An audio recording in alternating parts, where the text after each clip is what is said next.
नमस्कार दोस्तों, बड़ी अच्छी एक कहानी है। अच्छा लगेगा, आप लोगों को ज़रूर अच्छा लगेगा।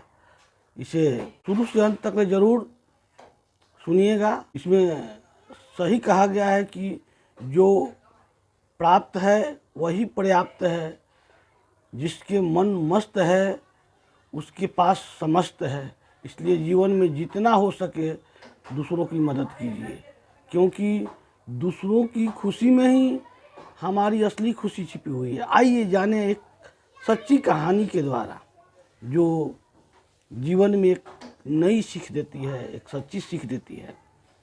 एक बार एक प्रसिद्ध रेडियो स्टेशन पर एक विशेष कार्यक्रम आयोजित किया गया।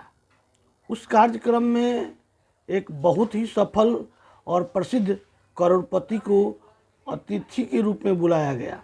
उस व्यक्ति ने अपने जीवन में अपार धन, प्रतिष्ठा, सफलता हासिल की थी।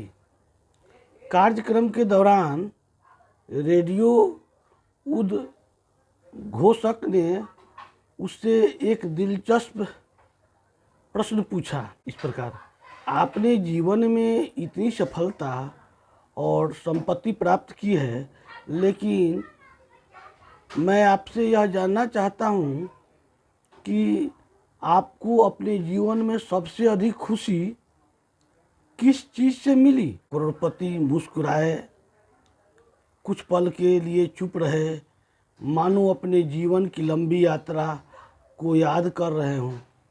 फिर उन्होंने धीरे धीरे बोलना शुरू किया। मैं अपने जीवन में खुशियों के 4 अलग अलग पड़ावों से गुजरा हूँ।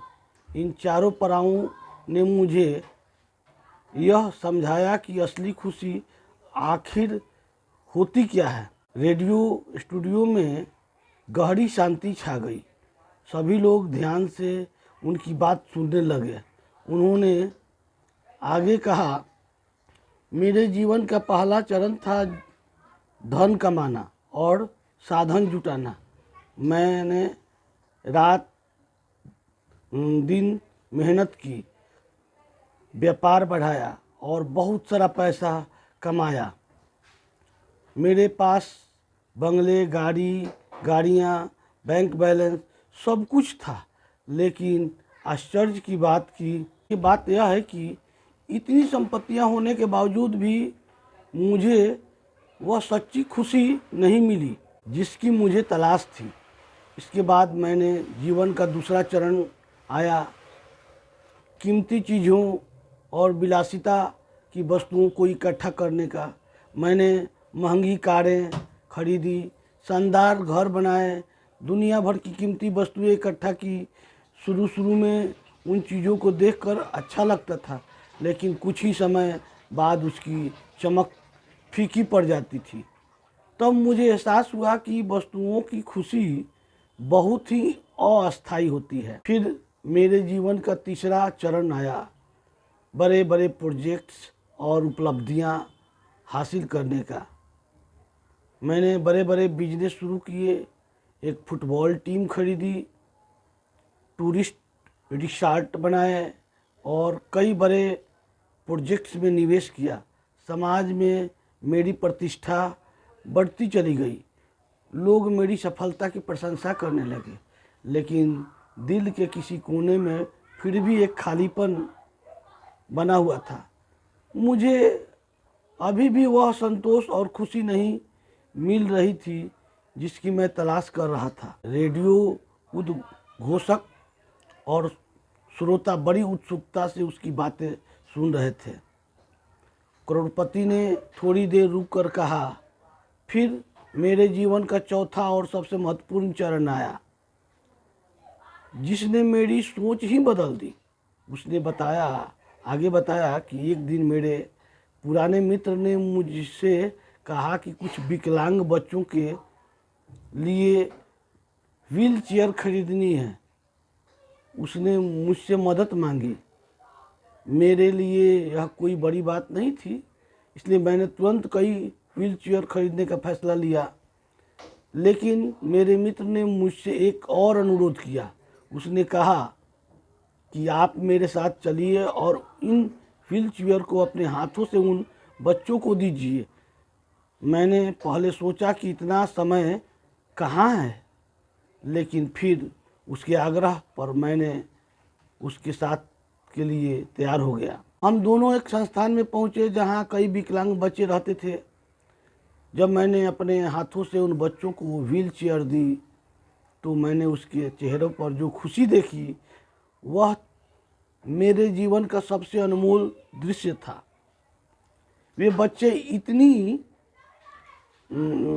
अपनी नई व्हील चेयर पर बैठकर इधर उधर घूम रहे थे, हंस रहे थे, खेल रहे थे।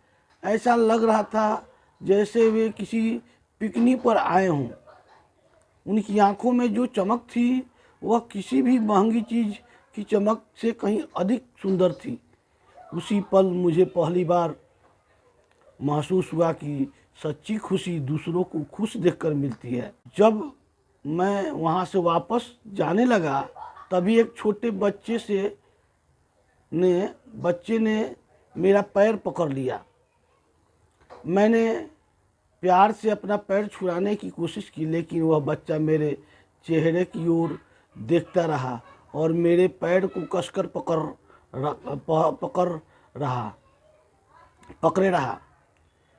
मैं नीचे झुका और उससे पूछा, बेटा क्या तुम्हें कुछ और चाहिए? बच्चे ने जो जवाब दिया उसने मेरी पूरी ज़िंदगी बदल दी। उसने मासूमियत से कहा, मैं आपका चेहरा याद करना चाहता हूँ ताकि जब मैं आपसे स्वर्ग में मिलूँ तो मैं आपको पहचान सकूँ और आपको एक बार फिर धन्यवाद कह सकूँ। यह सुनते ही मेरी आंखें भर आई। उस पल मुझे एहसास हुआ कि जिस खुशी को मैं जीवन भर धन वस्तुओं और सफलता में ढूंढ रहा था वह तो किसी ज़रूरतमंद के चेहरे की मुस्कान में छिपी हुई थी। उस दिन के बाद मेरी ज़िंदगी का नज़रिया बदल गया। अब मुझे समझ में आ गया कि असली खुशी पाने के लिए हमें केवल अपने लिए नहीं बल्कि दूसरों के लिए भी जीना चाहिए। धन्यवाद दोस्तों। यह कहानी अच्छा लगे तो आप लोग लाइक कीजिए, सब्सक्राइब कीजिए और कमेंट कीजिए, और इसी तरह की कहानियाँ आगे मैं सुनाते रहूँगा। आप लोग को जैसा लगे, अच्छा लगे तो और भी आप लोग कमेंट कर सकते हैं।